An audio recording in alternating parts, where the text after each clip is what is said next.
am a second-generation Mexican American. Although both my parents grew up in the U.S., as a family we are still very in touch with our Mexican roots. As a result, I grew up with a love for our culture.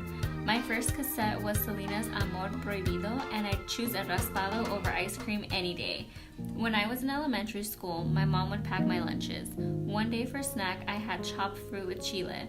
As I was enjoying my fruit, a boy walking by stopped, pointed at my food, and shouted, "Ew, what is that?" I immediately shrunk in my seat and felt so embarrassed. Other kids turned their heads to look at my plate. I closed my lunchbox and vowed to never put myself in this kind of situation again. Subconsciously, at the young age of 5, I was assimilating. I understood that in order to fit in, I had to leave characteristics of my culture behind and adapt to those in the dominant group. I didn't realize until later on in my life that what that boy did to me was an act of symbolic violence.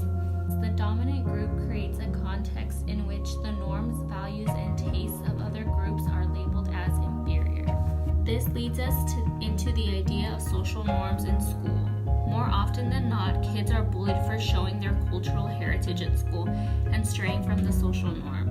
A social norm can be defined as a pattern of behavior in a particular group, community, or culture accepted as normal and to which an individual is expected to conform.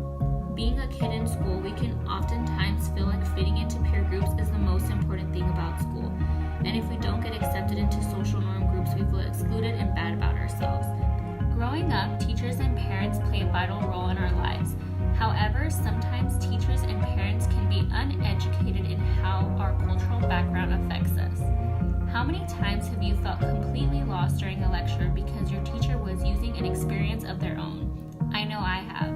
When teachers use experience from their past, they end up confusing students from a different cultural background even more, simply because that student cannot relate.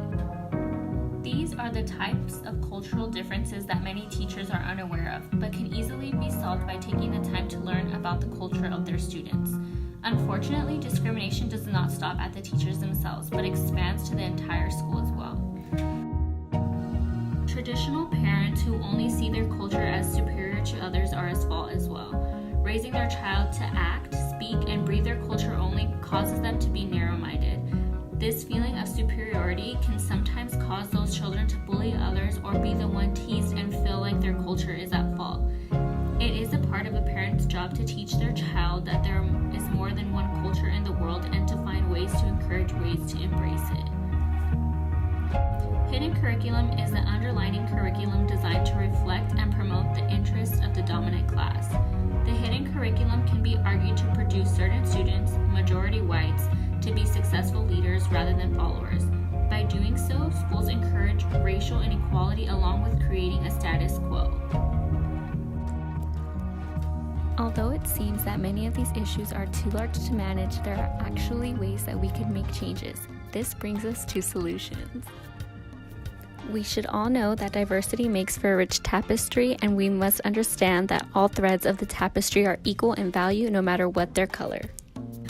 Teachers can encourage their own cultural background in making it a way for students to open up about their culture. Another way that teachers can embrace culture is invite guest speakers from various cultures to teach their class about their cultural background. Parents at home can also teach their children more about different cultures. Showing children different photographs of people from all over the world with different ethnicities, foods, and music can help build tolerance.